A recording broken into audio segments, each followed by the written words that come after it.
What's up, YouTube viewers? So today we're talking about why I don't do Olympic weightlifting and what I do instead. Now, this video is heavily inspired and influenced by Enkiri Elite Fitness, who did a video on the same topic about 4 or 5 months ago.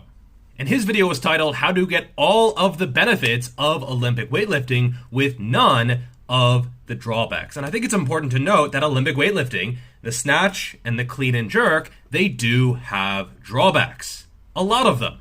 First, they do require a significant amount of mobility. Mobility that I don't have, nor do I care to acquire.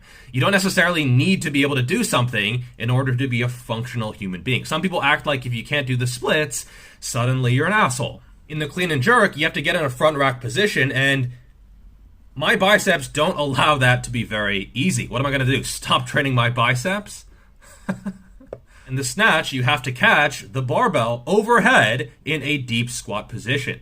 Most people in the gym, they can't even get into a deep squat position with the barbell on their back in a normal back squat. Heck, most people can't even get to parallel. And so you think they're going to be able to dynamically catch a barbell overhead in a deep squat position? For most people, it's just not going to happen. Or it's going to take a very, very long time to be able to do it, even with the best coaching. It also requires a lot of timing, precision, and accuracy. You have to really nail the positioning, otherwise you're just going to fail the lift. And because the barbell is overhead, that is potentially dangerous. If you know what you're doing and you progress gradually and your technique is good, you know how to bail from the lifts. But there are a bunch of CrossFit fail videos where they don't have good coaching, they don't know how to do the lifts, they're doing it for reps, when fatigued, and the barbell bites back. And so because of this, they are extremely technical, and that means you need to practice them quite often to keep in touch with the lifts. A lot of professional Olympic weightlifters, they're not doing the lifts once per week. They're not even doing them once per day in a lot of cases. They're training multiple times per day because the skill of doing this specific lift degrades very, very quickly. I did a list on it was a tier list on the technical rating of various lifts. The snatch and the clean and jerk, they are very, very high up there. And if you're just interested in hypertrophy, that means you have to put a lot of investment into just these few lifts. By the way, full disclosure, this video is not against Olympic lifting. I'm not saying it's bad. I'm not saying it's, a bad sport. I'm not saying it's a bad endeavor to try to do. But you should realize that it's a pretty long road and you have to keep walking down it pretty regularly. If you just want to look good and be healthy, it's absolutely not worth it. If your goal is not specifically Olympic lifting, it's not worth doing Olympic lifting. And Olympic lifting can get you jacked, but if you ask anyone who has gotten jacked through Olympic lifting, they will absolutely tell you that they could have gotten just as jacked some other way, probably with a lot less hassle and headache, and probably faster as well. Also, I'm not one to fearmonger at all or vilify certain exercises, but the Olympic lifts, they can be tough on the joints. For a snatch, you're catching stuff with this wide snatch grip overhead, and for a lot of people, that is not a very, very comfortable position. On the shoulders, on the elbows, some people snap their shit up, potentially on the wrists. For the clean, again, you're catching it in this clean position. If you have big biceps, it's not going to be easy. If you fail a clean, that can be tough on the wrists. I've seen people have wrist issues fairly regularly. Another factor is that if you're in a commercial gym, a lot of this stuff is just not going to be acceptable. I know it sucks. I take a more hardcore attitude when it comes to my own training, and I prefer to have a more hardcore environment. But the simple reality is that if you're in a lot of gyms, they won't accept you dropping a snatch from the top or, dropping a clean or failing a lift. It's just not going to be possible. And who wants to be kicked out of a gym? It's also worth noting that there's very little eccentric component to the Olympic lifts. So there is a little bit in the clean because you sink down in the bottom position of a front squat, and I guess a little bit in the snatch, but for the most part, it's a very concentric, focused lift. So you're not really getting that overload position.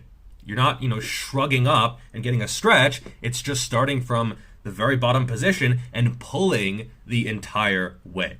Furthermore, once you get very, very strong and very, very accomplished at these lifts, it becomes less about how high you can pull the bar and more about how quickly you can get under the bar.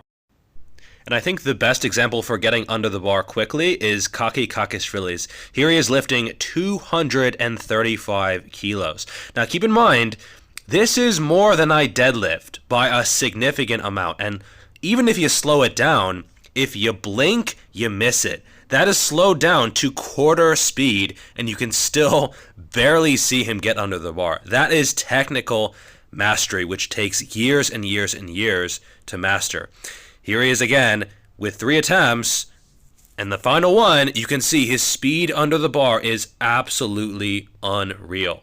For the average person, I mean, they can do Olympic lifting as a hobby, but to get jacked or to be healthy or, just to have an attractive aesthetic physique, it's absolutely not worth it. Oh, that is insane. That is some crazy shit. This is part of the reason why they take a long time to learn, because you have to be very, very quick with getting under the bar.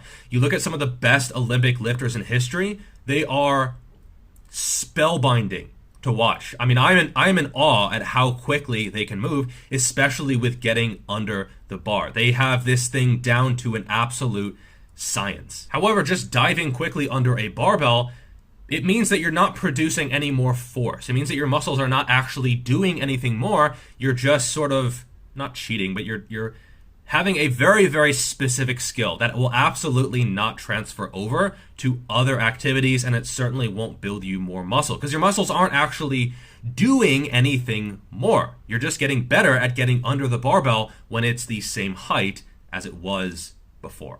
You also might not necessarily be able to do very much volume on the Olympic lifts. If your technique is breaking down, it's probably better just to call the session. Not many people can do large amounts of volume. Clarence Kennedy can try snatching a given weight 15 times, but most people can't get away with that. And this is part of the reason why Olympic lifters, they train very frequently, because they can't do all that much in a session before their technique breaks down. And if your technique breaks down and you're pulling the barbell, even half an inch or a quarter of an inch in the wrong direction, your session is done. Like, you're not getting anything more productive out of still going. In fact, it's going to be counterproductive because you're learning the wrong technique. Now, because of all these factors, Alec Enkiri recommends a snatch grip high pull. And I recommend something similar, but I'll get to that a little bit later. So because of this, you're not cleaning the bar, you're not catching the bar overhead, you're just taking a wide grip and you're pulling it as high as you can. So you don't have to catch it, which means that your mobility is not an issue. It means that it has an eccentric component because you bring it up and then you go slightly down and then you shrug up. So you're getting that lowering, then the reversal off of the traps, which means that your traps are going to grow just as much from this, if not far more. Plus, you're still getting triple extension. So you're still using the calves, the hamstrings, the glutes, a little bit of lower back, the quads. You're still using a huge amount of muscle mass. Plus, you can use even more weight. So it's not limited by how high you can pull and dip underneath. It's just how high can you pull. It's also much less demanding in terms of technical precision. So if you pull and you're slightly forward, you're slightly back, it doesn't go in the exact right spot, you can still get the job done. It's still useful because you don't need that level of precision. It's also more repetition friendly. So when you're doing Olympic weightlifting, it's very rare to see professional Olympic lifters do more than maybe a triple. Usually it's doubles, and often it's a lot of singles. And this just makes it very tough to get in a lot of volume. But with a snatch grip high pull, or the movement I'll show you after, you can get in a lot of reps. You can do sets of 5, you can do a bunch of volume, you can do even higher reps. You can do sets of 10, sets of 12. I've done sets of 25 and 30. I'm not saying you should do that. I'm just saying it's possible in a way that Olympic lifting just doesn't have. It's so much faster to learn because you don't have to worry about any of the positions or catching it or the impact or being, technically precise or transitioning around the knees or transitioning, from the first pull to second pull and then exploding. Like, you can just focus on pulling the damn barbell. Now, the snatch grip high pull is definitely a great option. Definitely try it out and see if it works for you. What I personally prefer to do is to bring my grip in quite a bit, just to a normal deadlift clean grip and then pull not as high, but with slightly heavier weights. Well, I'm not doing heavier weights than him, but it's relatively heavier for me. You're still trying to pull as high as you can, otherwise it's worthless. You really want to be just ripping the shit out of that barbell, figuratively speaking, hopefully. But you're not pulling as high just because it's a little bit heavier. And this is called the low pull from the hang. You're still trying to pull high, you're just failing.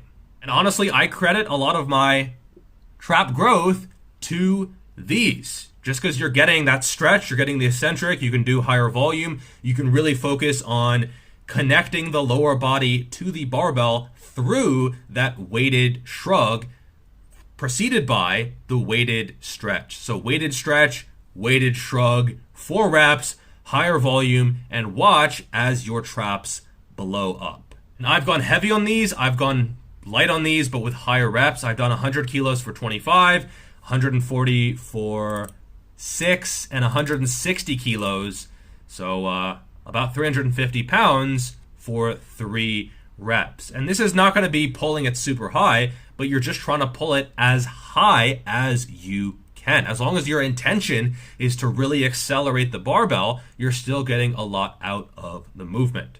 That being said, as Alec noted in his video, there's going to be a weight where you feel like you're not really doing the weight justice. You're not really accelerating it. The weight is almost pulling you out of position. And at that point, you're probably not getting much out of the movement. I don't know what percentage this is going to be. I don't think it's worth using percentages on these at all. I'm not sure about what a percentage of your squat or something, but you'll feel it. You should be able to feel it with practice. There's going to be a weight where you're better off not going any heavier because you're not going to get more out of it. And yeah, I realize these look ridiculous. I realize they just look like a bastardized pull between a shrug and an upright row and something else. I don't know. They look stupid, but trust me, they work really well. And for me personally, I don't want to spend all that time and effort and energy invested into Olympic lifting when I have other stuff that I want to do. You have a finite pool of resources that you have to adapt to training and to adapt to life as a whole. And unless you're really, really interested in Olympic lifting, it's probably just not worth doing. So I would put these on a lower body day. Yes, they're going to work the traps, but it's mostly hamstrings, glutes, and a little bit of quads and calves. I would say put them pretty early. You don't want to do these in a very fatigued state because you're just not going to get that much out of them. I typically like sets of 3 to sets of 5, although occasionally I'll do like one AMRAP with, 80 kilos or 100 kilos, just because the barbell's there and it's challenging me and I like doing it, but it's not necessary by any means. You can, of course, use straps if you want. I don't really advise necessarily cleaning with straps. It's not working! So I've seen some horrifying things with that. Maybe not the best idea. At least be careful with that. But, using straps for these, completely safe. Because there's no chance of going backwards just because the bar is always here and it's a lot easier to balance. I don't do these that often, but that's part of the draw. You can leave them for months at a time and then go back to them and you can still get a lot of benefit. But Olympic lifting, probably not so much. Anyway, like, subscribe, share, turn on notifications, do all the YouTube stuff. Definitely grab a copy of my book. It will help you a ton in your fitness journey. Peace.